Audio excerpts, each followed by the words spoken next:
வரலாறு ரொம்ப பிடிக்குமோ? வரலாற்றோடையும் ஏன்னா நீங்க மேயர்கள்லேயே ஒரு போர்ஷன் வந்து ஆமா, அதெல்லாம் டச் பண்ணிட்டு தான் வரும். ஆமா, நான் சொன்ன அருள்மொழியே ராஜராஜனுடைய இன்னொரு பேர் தான் இல்லையா? ஆமா, ஆமா.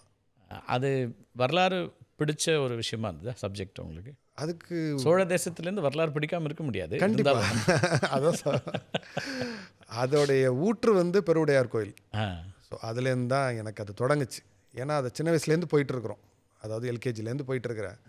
அந்த கோயில் ஒவ்வொரு முறை போகும்போதும் அது வந்து அந்த கோயிலை கட்டிய ராஜராஜ சோழன் வந்து நான் யாருன்னு தெரிஞ்சுக்கணும்னு அது கட்டின மாதிரி எனக்கு தோணலை.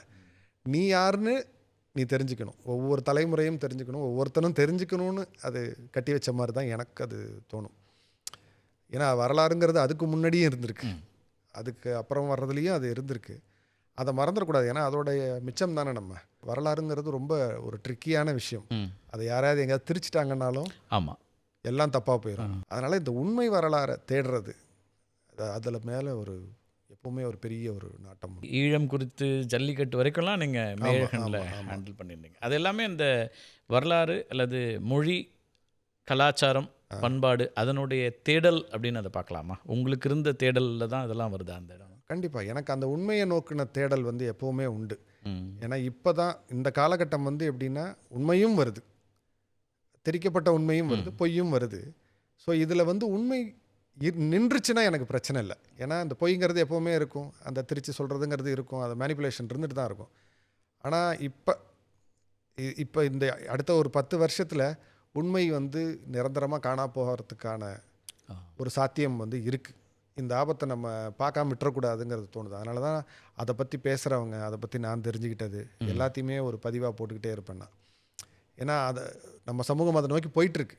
நம்மளோட பெருமையை சொன்னாலே அவங்க என்னமோ அதை அதை ஒரு சலிப்போடு அதை அணுகிறாங்க.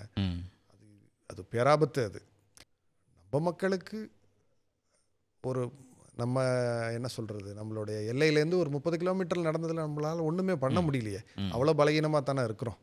அப்படிங்கிறப்ப நீங்கள் முழிச்சிக்கணும்ல. நம்ம ஊர்லேயே ஒரு பிரச்சனை வருது, அத்தனை பேர் பாதிக்கப்படுறாங்க, போராளிகள் நம்மளை போன்றவர்கள் பாதிக்கப்படுறாங்க. நம்மளால் என்ன பண்ண முடிஞ்சுது?